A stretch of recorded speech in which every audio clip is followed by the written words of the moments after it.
Good evening, Beruchim Habayim Rabotai, Erev Kippur, Hey Tafshinayintet, Haba Aleinu L'Tova. 8+ days through Aseret Yemei Teshuvah. It's still not too late. Still got time. We can still grab a thing or two along the way. So let's see what we can grab tonight. Chazal HaKadoshim teach us that Kippur splits really into 2 days, the 9th and the 10th. EREV Kippur, where we're in today, it's a Machloket Rishonim if it begins tonight or from after Shacharit tomorrow morning. There's a mitzvah to eat. Yom Kippur is a mitzvah not to eat. There's an isur to eat. Two opposite extremes, with a millionth of a second splitting in between the two. But they're directly linked because Ochel Batchi'i and Mitaneh Ba'asiri, Chazal clearly say, are connected one to another. Where's the connection between the mitzvah to be Ochel Batchi'i and Tzam Ba'asiri?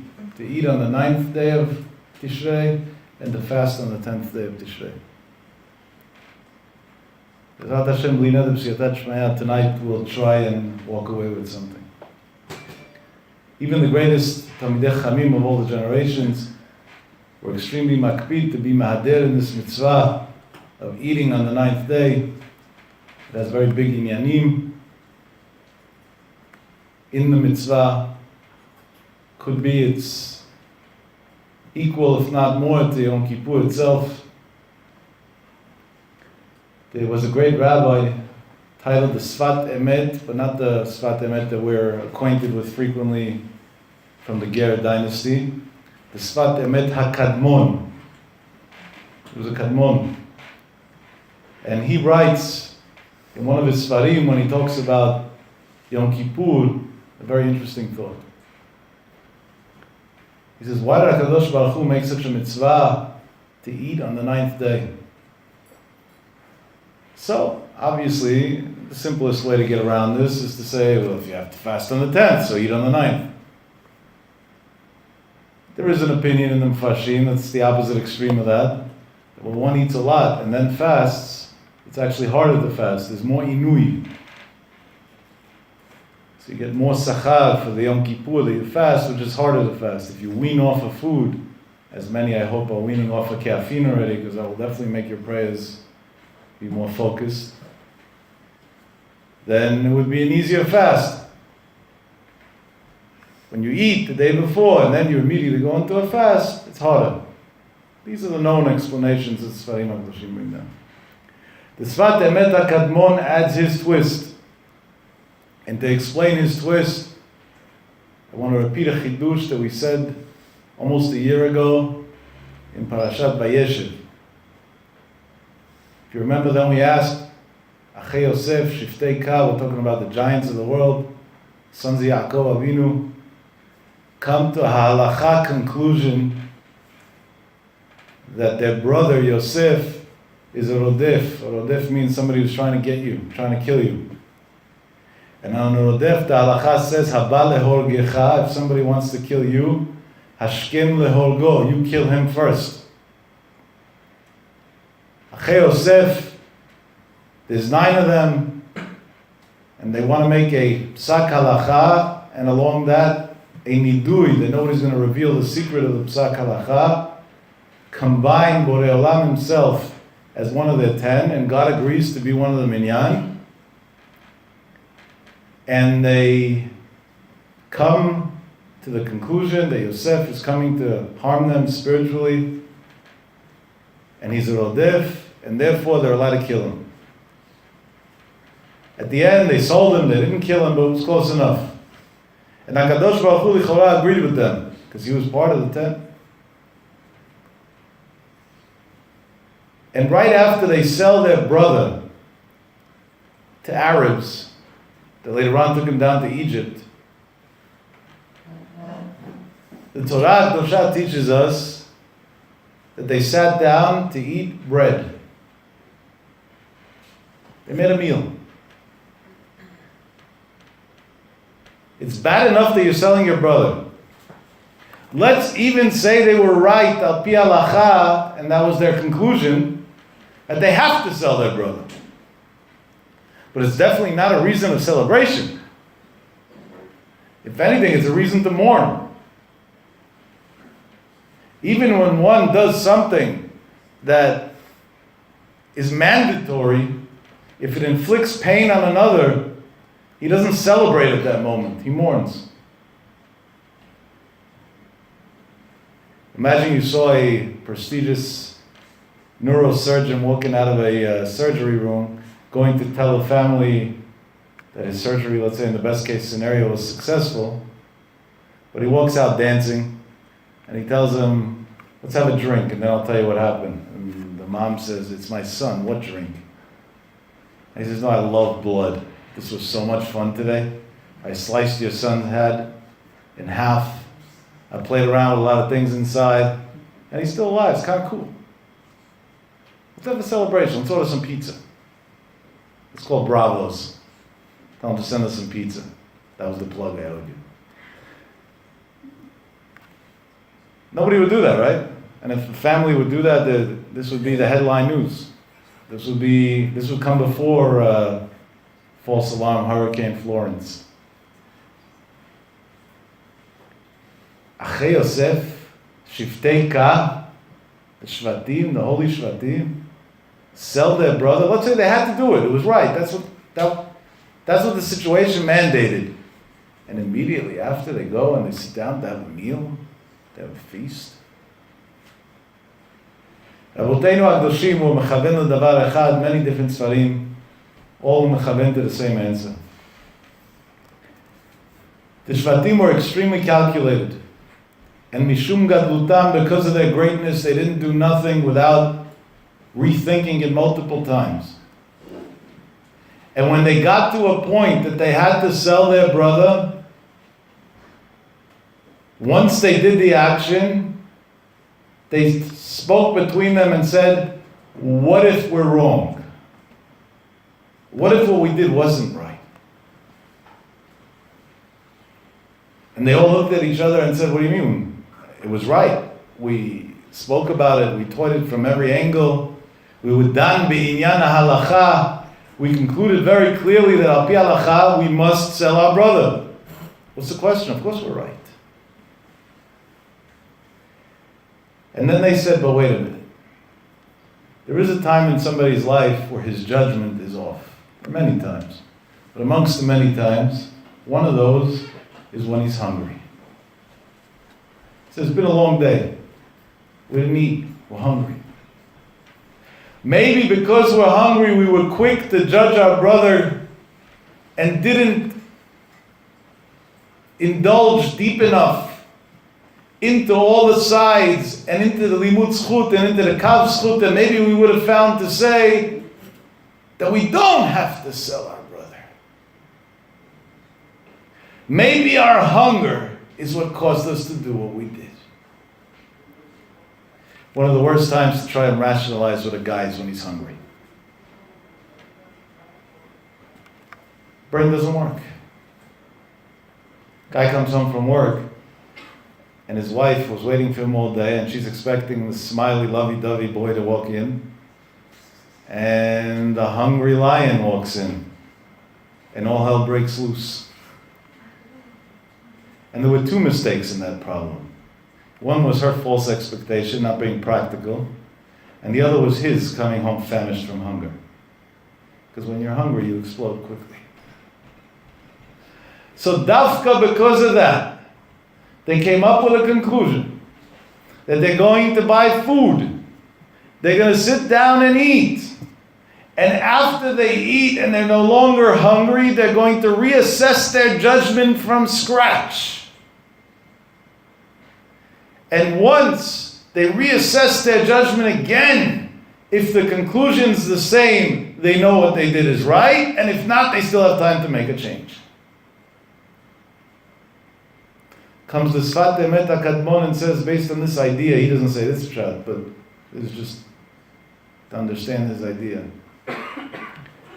He says that Chazal HaKadoshim teach us Averot sheben adam lachavero ein yom hakippurim mechaper ad sheyefayes et chavero. Sin between man and God, turn to God and say, I'm sorry. He's waiting for that. He's a poshet yad, he sticks out his arm to be mikabel shavim, to accept those that are willing to do teshuvah. But sin between man and man, what does it help to say sorry to God for? You hurt somebody else's feelings. You have to say sorry to the person that you hurt. Averot sheben adam lachavero, is sin between man and man. Ein yom hakippurim mechaper, Yom Kippur doesn't rectify the sin ad sheyefayes et chavero, until he works it out with his friend. Comes the Sfat Emet HaKadmon and says, but people are not quick to forgive. Many times rightfully so. They're scarred, they're hurt. HaKadosh Baruch Hu had pity on Am Yisrael and said, wait a minute. EREV Kippur, people are going to go apologize to each other, and no, mass text messages of please forgive me doesn't count. That's Mosif Chet al Pesha. That's actually doing a greater sin. Not only did you hurt my feelings, now I'm just another one on your list. Unfortunately, mass blessings of Shana Tova don't work either. They may actually come back as a boomerang. One day when you turn to God and say, why didn't I get a raise from my boss? I needed the money. He's going to tell you it's in your text messages. Why am I not healthy? He's going to tell you it's in your text messages. Why is my life not working out the way it should have? It's in your text messages. Because that's all your friend was worth to you. A commercialized text. And with that we feel good, right? Some people don't even have the patience to write the text. So they copy and paste one that they got from somebody else and send it on. You know, I know that that's not an exaggeration. I get many, many texts like that. I guess a lot of people have my phone number. And the same spelling mistakes that I get in one, normally I see in 40 or 50. So even typing wasn't worth it anymore. Averot sheben adam lachavero ein yom hakippurim mechaper ad sheyefayes et chavero. A sin between man and another. Yom Kippurim will not help. Ad sheyefayes et chavero, until you go work it out. And you might be right, and they might be wrong, but you're dead right. You know what dead right is, right? Crossing Fifth Avenue in a yellow cab with some dude with a turban and a beard is driving 80 miles an hour and there's a red light, and you have a walk sign. You're right. You have the right of way. All the laws say so. But you'll also be dead.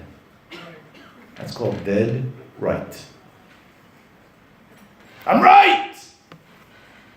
I don't have to apologize. He's the wrong one. He's the wrong one. But you lost your Yom Kippur. Comes the Sfat Emet HaKadmon and says, HaKadosh Baruch Hu did a chesed to Am Yisrael. And he made the 9th day a day of festivity. It's hard to say those words, right? EREV Kippur, Aseret Yimei Teshuvah, a day that our life depends on, everything is at stake. And we just called it a day of festivity. A day that is a mitzvah in every piece of food that's real kosher that you eat. Because when people eat and are well fed, they're normally in a better mood. And when people are in a better mood, they're quicker to forgive. Comes God and says, if you want to have an asiri, you want to have a Yom Kippur, a 10th day that's actually going to count as the 10th, have a Chi'i. Have a 9th day that you're in a good mood and you're quick to forgive others. And midah keneged midah, God says, when you forgive others, I will then forgive you. So in essence, the avirot sheben adam lamakom completely depend on the way we go about the avirot sheben adam lechavero. The way we handle our situations with our friends is the way God handles His situations with us. How many of us have a father, a mother, a brother, a sister, an acquaintance, a community member, a neighbor that we haven't spoken to in days, weeks, maybe even months, over a stupid argument?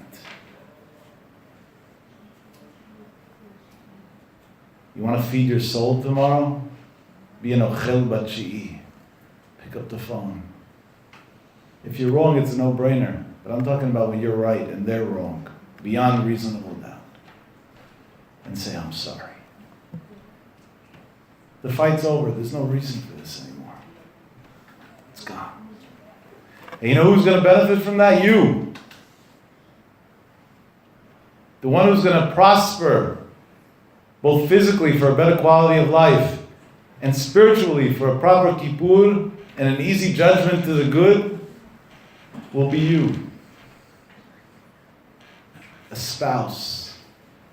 Those of us who are lucky to be married have spouses. And we live under the same roof, and you take two people from two worlds and put them under the same roof. It's a failing science experiment in advance. The probability of it working is below zero, not even zero. And as a result, there's friction. Situations arise. There's disagreements. We see things differently. We understand things differently. We feel about things differently. Go tomorrow to your wife, go tomorrow to your husband and say, I was wrong. I'm sorry. And HaKadosh Baruch Hu, that considers himself our spouse, our as the Jewish nation, will then say, Salachti kitvarecha. You were willing to say, I'm sorry.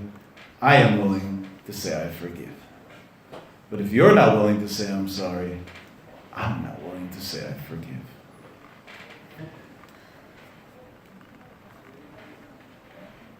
For some reason, those words, I am sorry, is like pulling the life out of somebody. It's the hardest three words to get out of anybody. There's so many that'll concede and say, I'll do whatever you want. Tomorrow's another day. I'll try harder. All different combos of words. But to own up to a mistake and to say, I am sorry, that's where the Yetzer Hara gets us. Because nobody likes to admit that he's wrong. That's just human nature. But if we beat our natural instincts, then even if in judgment we would have came out guilty, we come out innocent. And that's a great, great profit to gain for what otherwise would have been a great loss. I want to share with you a few stories. One on this subject, and then depending on the time, I have a few more. One of the rabbis that I listen to on a weekly basis in recording, I wish I would have the merit to live in Israel and listen to him live every week. Inshallah b'mehera. B'viat Goel Tzedek, all of us will be in Israel, and the tzaddikim will continue teaching Torah. So I'm sure he will be one of them. There's a rabbi that if I had to bet, you all read something or the other from him every so often. Rav Elimelech Biderman. Hashem should give him a long, healthy, happy life. He shared this week an unbelievable story. Last year, the night before Yom Kippur, he quoted this Sfat Emet HaKadmon and encouraged the people in the crowd, and his audiences are huge, to do exactly what I said. Pick up the phone and say, I'm sorry. And in the crowd was a gentleman who he titled as an Avrech Talmid Chacham. Now he himself is a huge Torah sage. So if he's titling somebody else a Talmid Chacham, on American terms we'd call it a Gdol Hador. And this gentleman was married for many years. Thank you so much, Tzaddik. And never had children. God should never test anybody, but it's a terrible test. And those who he is testing with, We should say that on Rosh Hashanah they passed the test and they should all have happy and healthy children that grow up in the ways of Hashem b'meira.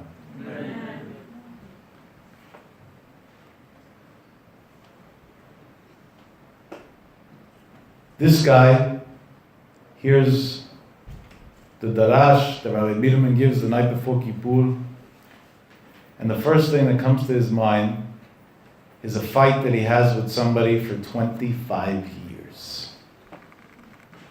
I wish we would be consistent with the Daf Yomi the way we're consistent with our fights. I hate him! Okay, and work it out. You won't have to hate anymore. But he was right.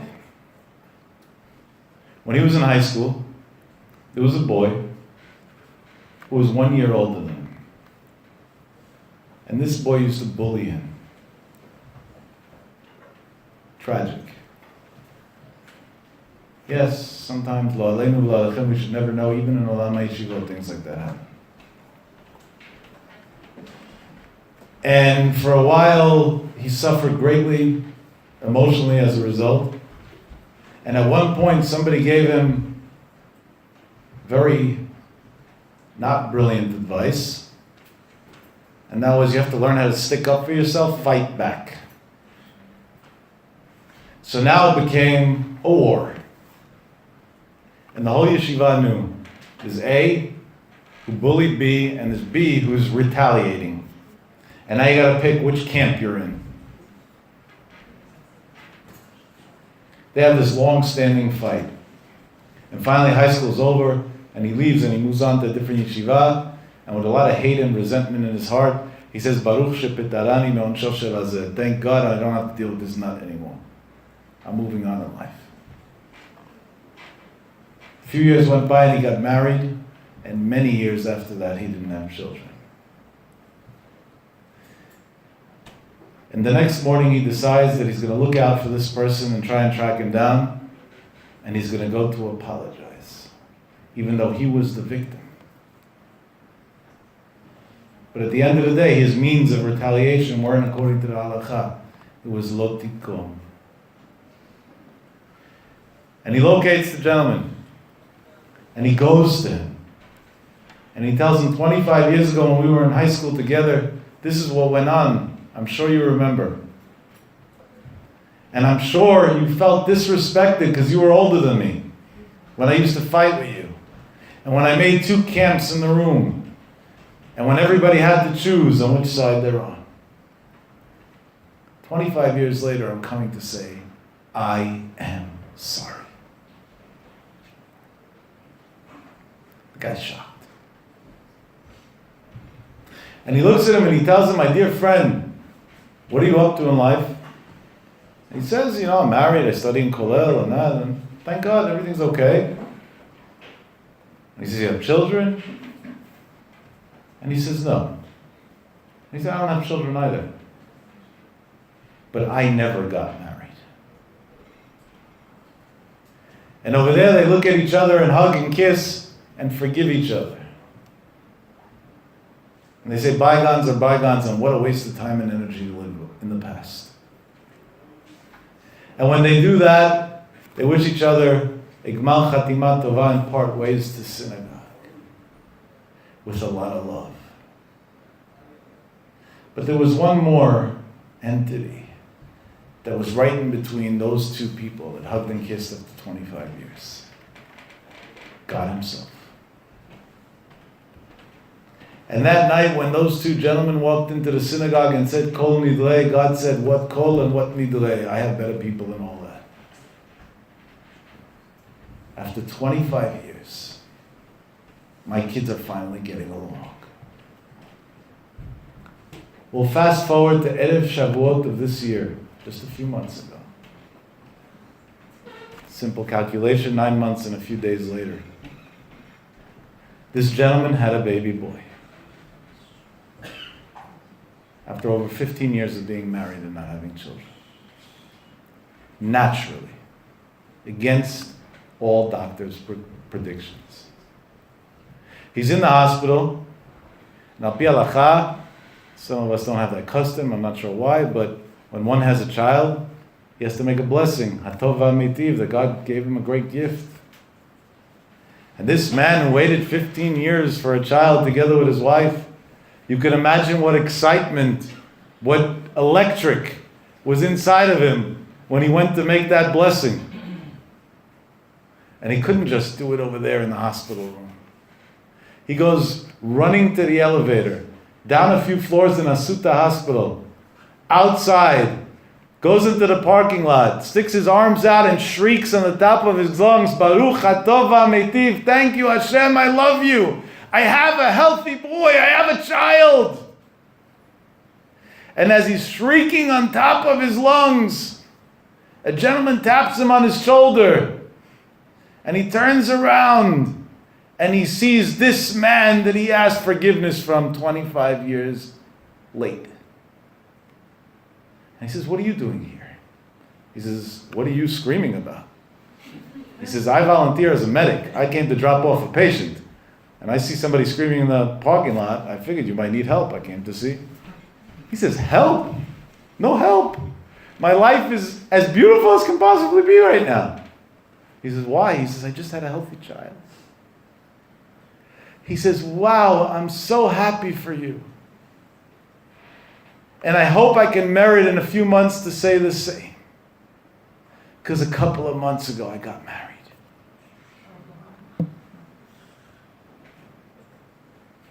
The power of picking up the phone and saying, I'm sorry. What a waste of 25 years of suffering for two Jews for no reason. Because of a stubbornness, because of an ego. He was wrong, he bullied me. And therefore what? Yeah, it's hard. I'm not going to downplay that. But guess what? Hard things pay off high dividends. That's the way it works in the heavenly courts.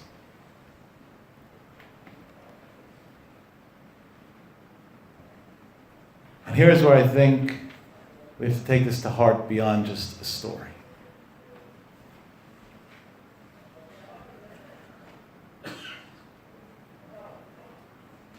Those of you who visited Israel, especially if you went on one of these organized tours, I'm sure you visited the Israeli Holocaust Museum called Yad Vashem. Hashem yinkom damam, of all those Jews that died al Kiddush Hashem, and may their merit stand for us on Yom Kippur. And may we merit to see them b'tchiyat hametim b'mehera, amen v'amen. Years ago, I studied in a yeshiva called Kol Torah, on Rehov Pisgah 32 in Beit Vagan. Beginning the Rosh Yeshiva was Rav Shalom Zalman Auerbach, Zecher Tzadik V'Kadosh Levacha, Zchuto Yagen Aleinu. After he passed, the Rosh Yeshiva is Rav Schlesinger, Shibadel L'Chaim Tovim. He's not young anymore. He's very ill currently. May Hashem send him a refuah shlema b'toch Sha'ar Cholei Amo Yisrael. Rehov Pisgah in Beit Vagan, for those of you who are acquainted with Jerusalem, is a turn off of a main throughway, main street that crosses Jerusalem called Shderot Herzl. On the opposite side of Shderot Herzl is the Yad Vashem Museum. Hal Herzl, a place where many soldiers are buried, many young kids that gave their lives for protecting our borders in Israel, Kedoshei Elyon that died al Kiddush Hashem, just because they were Jews. And towards the end of the hill is Yad Vashem. I remember being in yeshiva, and the talk was that there's a gentleman who's hunger striking outside of the Holocaust Museum. And that was extremely weird. People hunger strike sometimes in Israel for different agendas, political agendas, financial agendas, other agendas that they have. But they normally do that either outside the Supreme Court, or outside the Prime Minister's home, or the President's home, outside the Knesset. But to go hunger strike outside a Holocaust memorial, it's a little weird. And of course, what do young boys do when they hear something that doesn't sit right logically? You go to see what's going on. evil curiosity. And we take the little walk about 10 minutes from the yeshiva to go to the Yad Vashem, and we see a gentleman who has a little, I don't even know if you can call it a tent, something covering him from the sun. It was the month of Tammuz, hot. And he's hunger striking. And he has a big sign behind him saying that he's not going to eat until the pictures are taken off. And we approach him. And we tell him, sir, what's going on? You want to tell us what's going on over here? If you have a good cause, we'll strike with you. And he says, yeah. A few months ago, there was a decision, after a long, long argument, and this is a tough ethical argument, in the exhibits of Yad Vashem, if to hang pictures of Jewish women that were being led to the gas chambers unclothed. The Nazis, Yimach Shemam V'Shem Zichram, not only killed us, but first made sure to torture and humiliate us first.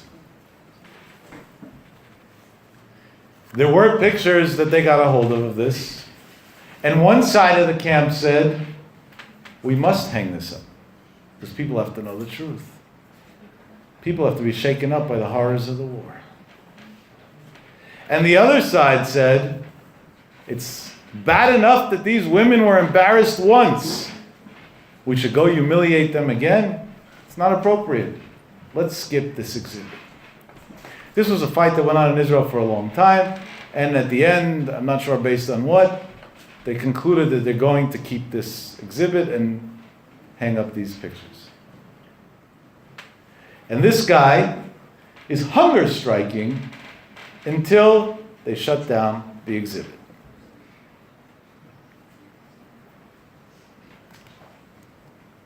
We look at the gentleman and we turn to him and we say, my dear friend, we get your point. Al pi halakha, definitely, this is wrong and that should not be up. We agree with you.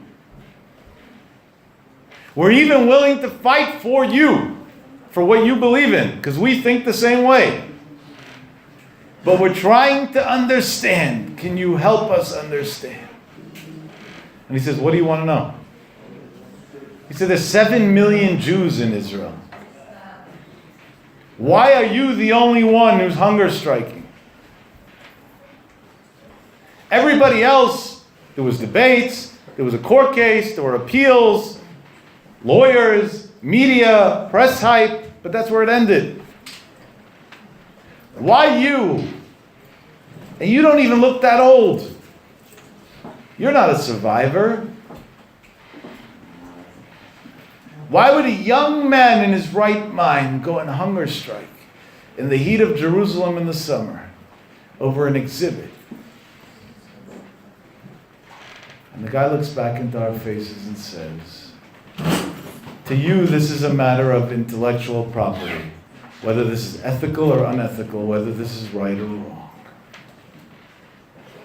To me, it's a whole different story. One of those pictures in the exhibit is my grandmother. It's bad enough what she went through in World War II. It's bad enough that she ended her life in a gas chamber. I won't let her be killed again and again and again every minute of the day.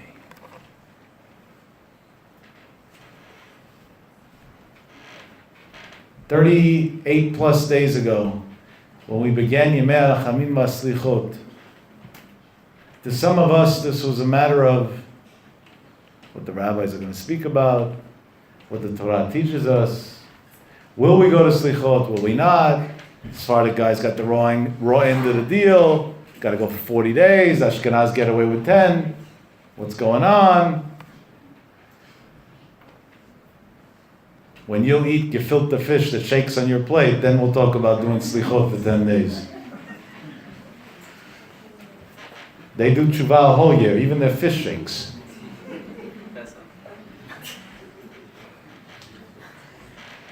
When you'll fast 10 days over Passover, eating only potatoes, then we'll talk about your slichot.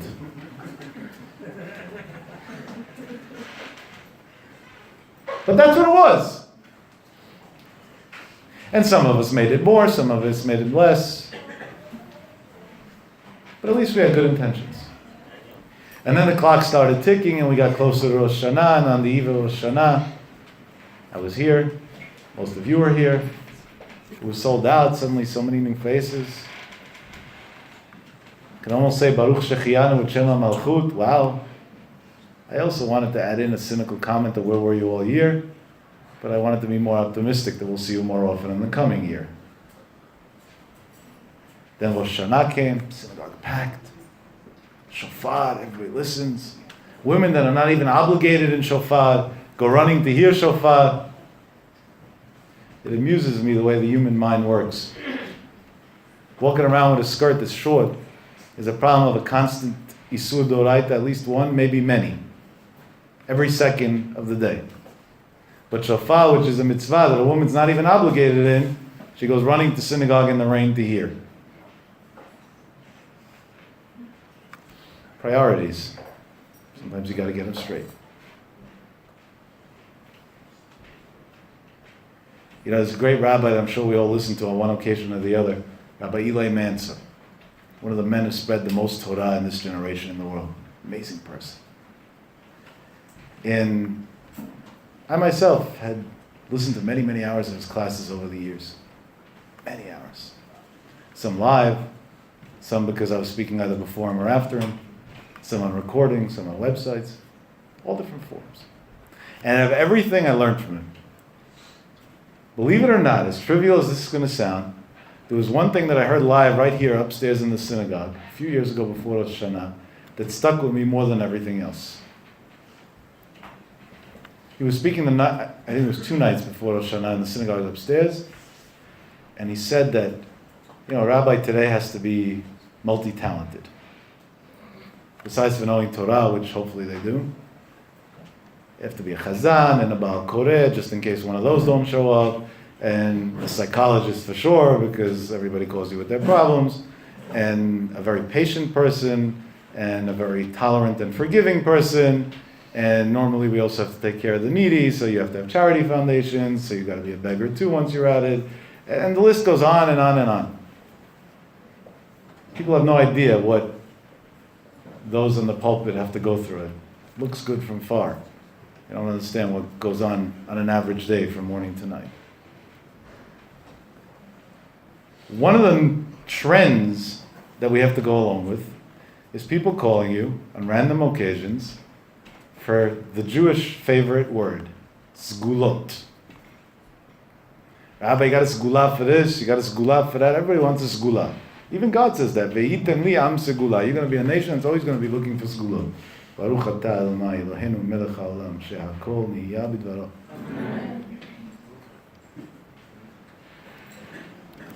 A nation has segulot. No, Baruch Hashem, at least that.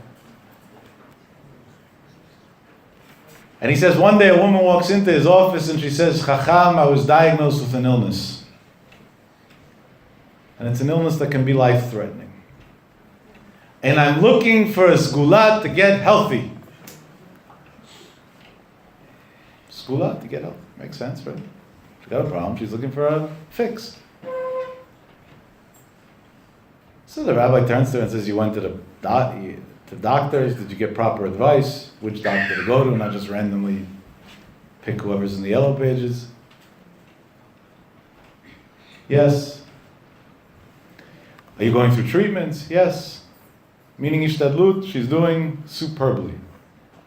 No.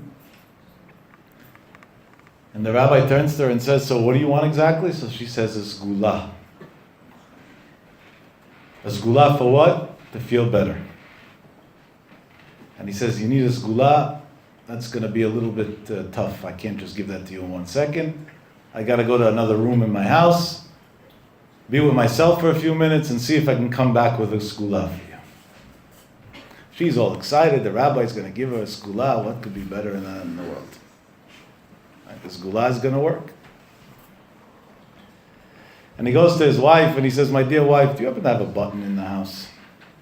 And she says, sure. What color? Any. Just give me any button. She gives him a button. wondering what his wife was thinking then. He needs a button out of the blue. He doesn't look like the kind of guy that knows how to sew. He takes the button and he sticks it into his pocket, and he comes back to the room and he says, I found a very, very special sgula for you, and I even consulted with my wife first. And we both agree this is an amazing sgula. And she says, sure, Rabbi, what is it? Anything in the world. And how much does it cost? Don't worry, money's not a matter. It costs 1 cent. And here it is. And he sticks his hand into his pocket and he pulls out a button and lays it on the table. And she looks at the button and she looks at the rabbi and says, am I missing something? What's this? We've heard of arak from the Baba Sali maybe, or wine from Reb Chaim Kanievsky's Siyum on Erev Pesach. But a button? And he says, ma'am, forgive me, but over here, you're missing a button. Take it. Maybe if over here you wouldn't be missing a button, currently you wouldn't be suffering cancer in your chest. That's my sgula.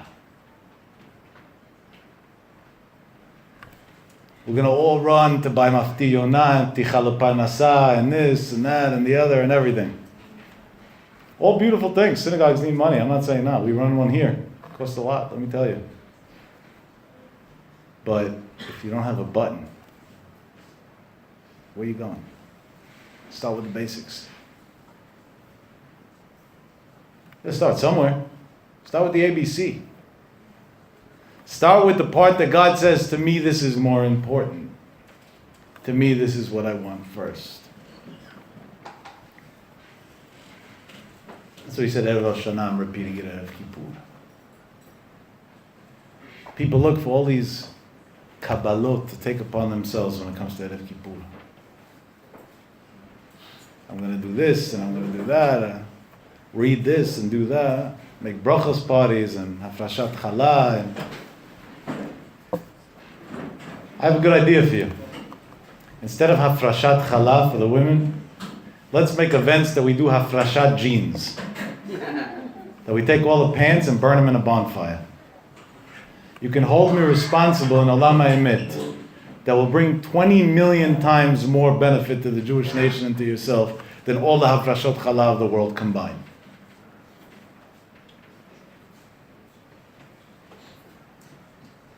Hear those words? Hold me responsible upstairs. Let's make a brachos party. Beautiful, sounds great. But how about saying brachot every day, every time you eat? If you'd see a kid getting a candy from his teacher and not saying thank you, you'd say, nobody taught you manners, say thank you. And if it wasn't his teacher, it was the chief rabbi of the community, you'd be even double upset. And what about if it was Rav Yaakov Yosef himself that gave your kid a candy and he didn't say thank you? You'd be even more upset. Baba Sali, forget about it. The kid won't live to the next day. God himself gives you food every single day. Say thank you. Not when you remember, not when it's convenient for you. So somebody told me the other day on the phone, he says, but I don't eat kosher, and the halakha says, he knows halakha. He's an ex-yeshiva student. They are not allowed to make a blessing on non-kosher food. I told him, you happen to be 100% right. The Gemara says, Ein zem varech ela min ha'etz. But guess what? Let's kill two birds with one stone. Time to start eating kosher and making a bracha. You gotta start from the basics. Start from where it really counts. Start from where it's important. I wish I was joking, but at 11 o'clock this morning, as I was running around in one of the hospitals in Pennsylvania, trying to make sure that close to 100 families of the ultra-Orthodox communities that have children that are sick in that hospital, they'll have to spend the Yom Kippur in that hospital, have a bed to sleep in, and have food to eat tomorrow, and so on. My phone rings like off the hook. Over and over again, the same number. When you get a phone call and you volunteer in life-threatening situations frequently, and that number comes in a bunch of times, you assume either a doctor or, God forbid, the next tragedy. I was in the middle of a conference. And I turned to the gentleman in the conference and I said, hold on one second, this might be life-threatening, let me pick up. I pick up the phone. On the other end of the phone, there was a female voice that I didn't recognize, a name that I don't know. Thank God I don't remember. And this was the question, Rabbi, I have a crisis. I said, first of all, I'm not a rabbi, so you must got the wrong person. She says, whatever you are, I got a crisis. I'm like, okay, how can I help you? And I'm expecting the worst, because unfortunately that's what I hear all day. And she says, an hour ago, I went to Borough Park. I live in Long Island. I drove to Borough Park. I thought the crisis might have been the traffic. I went to Borough Park to do kaparot. Do you want to do kaparot with a chicken? Even though al pi halacha, definitely for Sephardic Jews, that is not permissible. We don't torture animals because we did sins. That would be doing 2 sins for the price of 1. And I'm not downplaying the custom that some Jews had, but today with the problems with shchita, it's almost not applicable. And in case I wasn't sure about what I said, and I said this a few times already in this shul, when I drove here from Lakewood tonight, so I passed by one of these kaparot stands and saw what it looks like, and then I knew for sure I'm right. She says, while I was doing kaparot, the chicken had some personal needs and he did it on me. Is that a bad sign? What do I got to do? What tikkun do I have to do? I said, the first tikkun is next time try a $100 bill and you won't run into this problem. I said, and the second sign is let's see what else is going on in your life. Do you wear skirts that cover your knees? She says, no. So you keep Shabbat? She says, I light candles Friday night. I said, please stop. She said, why? I said, because Friday night's a sin. Lo tevaru esh b'chol moshvatechem b'yom HaShabbat. If you want, light candles Friday evening before sunset. Keep kosher? She says, we don't have pork at home. I said, so wait, no Shabbat, no kosher, and no tzniut. And you're worried about the chicken.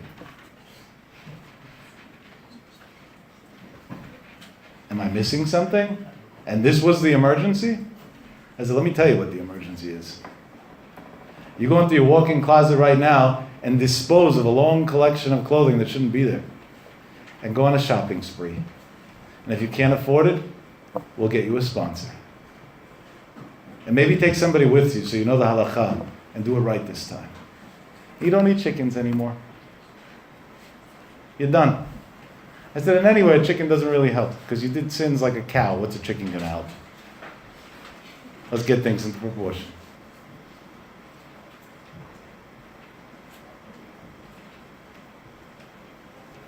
That guy told me that day, this was the beginning of the 90s, to you it's a matter of ideals. To me, it's my grandmother. And those words haunt me until today. Because one day we're going to face God, and He's going to look at us and say, to you it was a matter of your comforts. To me, you were my child. You were my child that I kept you alive, even though that with the life I gave you, you spat in my face time and time again. You were my child that I kept you healthy, even though with the health I gave you, you went to everywhere that a Jew shouldn't go. You were my child that I loved, even though you went to sleep at night saying you hate me. You were my child that I was happy with, even though you were angry at me. You were my child that I always spoke to every single day. A bat kol comes out and says, Shuvu banim shovavim, my dear children, please repent, even though you didn't always have time to speak to me. And most of all, plain and simple, you were my child.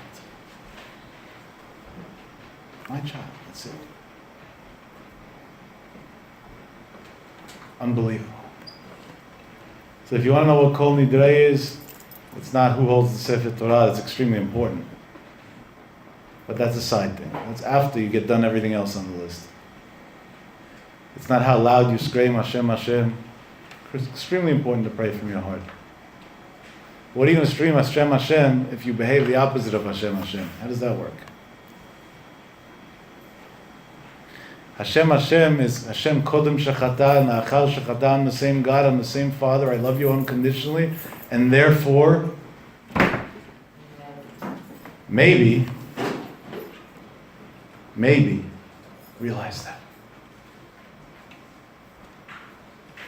I want to end off with a story because I'm out of time.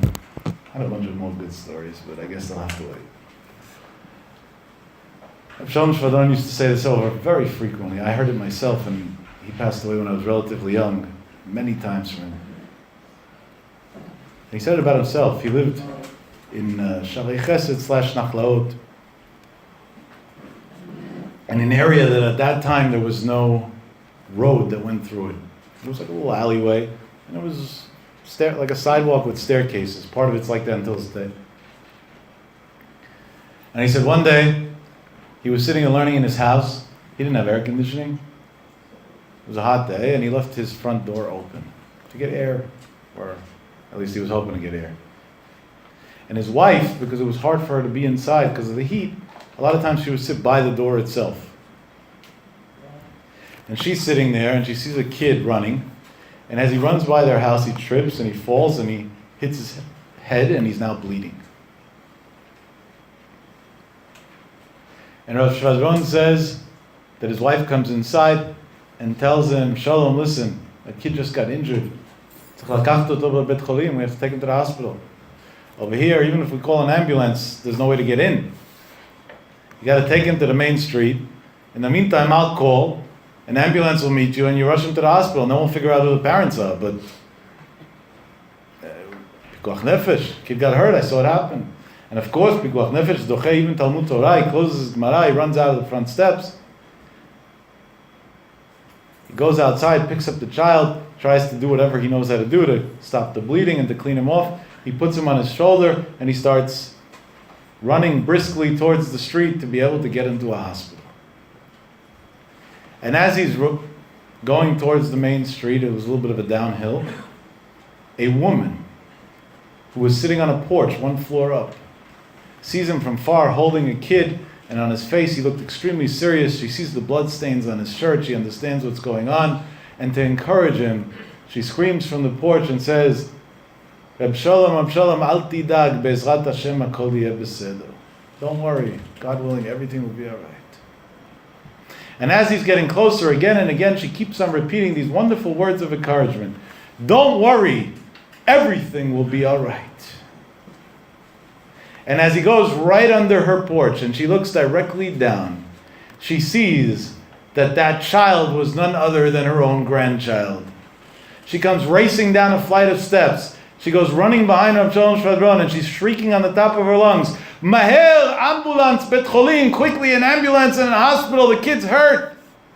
And Rav Shalom says, he turns around and he says, Giveret, madam, al tidagi be'ezrat Hashem hakol yeh beseder. Don't worry, God willing, everything will be okay. As long as it wasn't her grandchild, be'ezrat Hashem. But when it was hers, suddenly the story changed. Yom Kippur is an ER with the best doctor of all, God himself, who comes to heal the Jewish nation from all their sins. There's an opinion in the Gemara that Itzumo shel Yom Mechaper, just the power of the actual day, just the Kiddusha of the actual day, Mechaper, can bring a person a kapara. The halacha, obviously, you have to do tshuva. A whole year, one can fall into the trap of saying, Yeh beseder. It's going to be all right. One day, I'll get older. I won't have such yetzirah anymore. I'll get married. I'll have kids. I'll have grandchildren, great-grandchildren, each one, whatever he's holding in life. Yeh beseder. At that point, it's going to be all right. But on Yom Kippur, it's your life. And it's not only your life. It's the life of the whole Am Yisrael. It's the responsibility of the life of the whole Am Yisrael. Al tidag yeh beseder doesn't work anymore. Adam doeg al yamav al damav ve'ino doeg al yamav. People are worried about their money, but they're not worried about their life, their days, their olam haba, their nitzchiyut. their opportunity to be able to face God and to be able to say to God, we did ours, now you do yours. That's EREV Kippur. That's the night before Kippur. If you want to know the feeling that I'm going to go into Yom Kippur with tomorrow, it's a little Musag class that a boy who's 5.5 years old gave me today. And I say this story just that the merit of this story should be for his refuah shlema. This boy is a hero that I know for close to 2 years, and I hope to know him under better circumstances. The majority of the last 24 months he spent in the hospital, battling cancer, and he's all of 5.5 years old. And I went to visit him today, as I do many, many days. And I brought him a little English child version of a Kippur Machzor.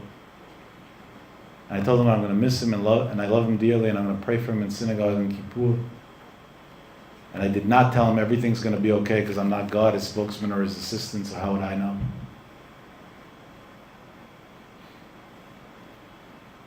And after a couple of minutes, I turned to say goodbye. And when he looked back at me, he said, Yaakov, please come back and visit. But I hope that when you pray on Kippur, and you have me in mind and pray for me, pray that next time you visit me, you'll see a child who's still alive. Because the doctors aren't saying anything nice lately.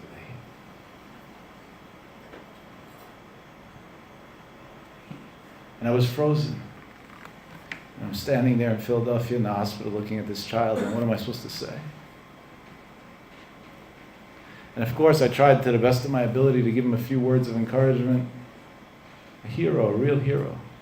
Somebody who taught me so much in the past 2 years. And at that point, I took the courage of looking at him and saying, I will pray for you. But who am I? Am Yisrael's praying for you. The greatest righteous people in the world are praying for you. And millions of good acts of kindness that we do in the past 2 years are done for your protection. And I hope there'll be a day that we'll be able to look back at all this, and this hospital will just be a checklist in places that we know. Just another tourist attraction, a place that not you and not any other Jewish child ever has to be in, other than to be born healthy. And with that, I wish them a Gmar Chatima Tova and walked out. At about 4:30 p.m., I was in the car driving from Philadelphia back home to get ready to be able to come here. And I remembered a halakha that I quoted a week ago on Thursday that says if one didn't see his friend for 12 months, he has to say the blessing of Mechayeh HaMeitim. Why? Because over the course of 12 months, definitely Rosh Hashanah Kippur went by. And on Rosh Hashanah Kippur, Sifrei Chaim U'Meitim Ptuchim Lefanav, everybody's life's at stake. And if somebody passed through the days of Rosh Hashanah and Kippur and he's okay, that's a reason to make a blessing. Mechayeh Meitim, God, you took me for what could have been a disaster and kept me alive. Thank you, God. I love you. And I said, it's not only that 5.5-year-old that said, hopefully you'll be able to come back to visit me well. It's each and every one of us that is to say to ourselves, hopefully we'll be able to visit ourselves happy, healthy, and well this year. And if we understand what's at stake, then suddenly Kol Midrei is not a matter of a chazan. And Maftil Yonah is not a matter of how much they sold it for. And at 7 p.m. we don't start the countdown of chocolate cake. And if the chazan, God forbid, finished a few minutes after Rabbeinu Tam, we don't get upset, but rather are happy that we were blessed to have Kippur a few more minutes than other people. And definitely don't violate Rabbeinu Tam's opinion on the time that the fast breaks. Because this is not a fast. This is your life. This is my child. This is your child. This is your relationship. Us as children, the sons of Borei Olam. May HaKadosh Baruch Hu help that we have a Gmar Chatima Tova, that we pray from the bottom of our hearts, that we are able to merit to the level of Tshuva Shlema B'nachat U'B'Simcha. May God say, Dai l'tzarotenu l'tzarot kol Am Yisrael, and bring Yeshua Gdola for the whole Am Yisrael.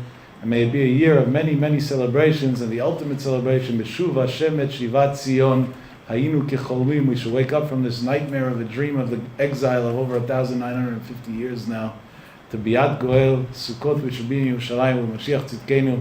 Amen ve'amen.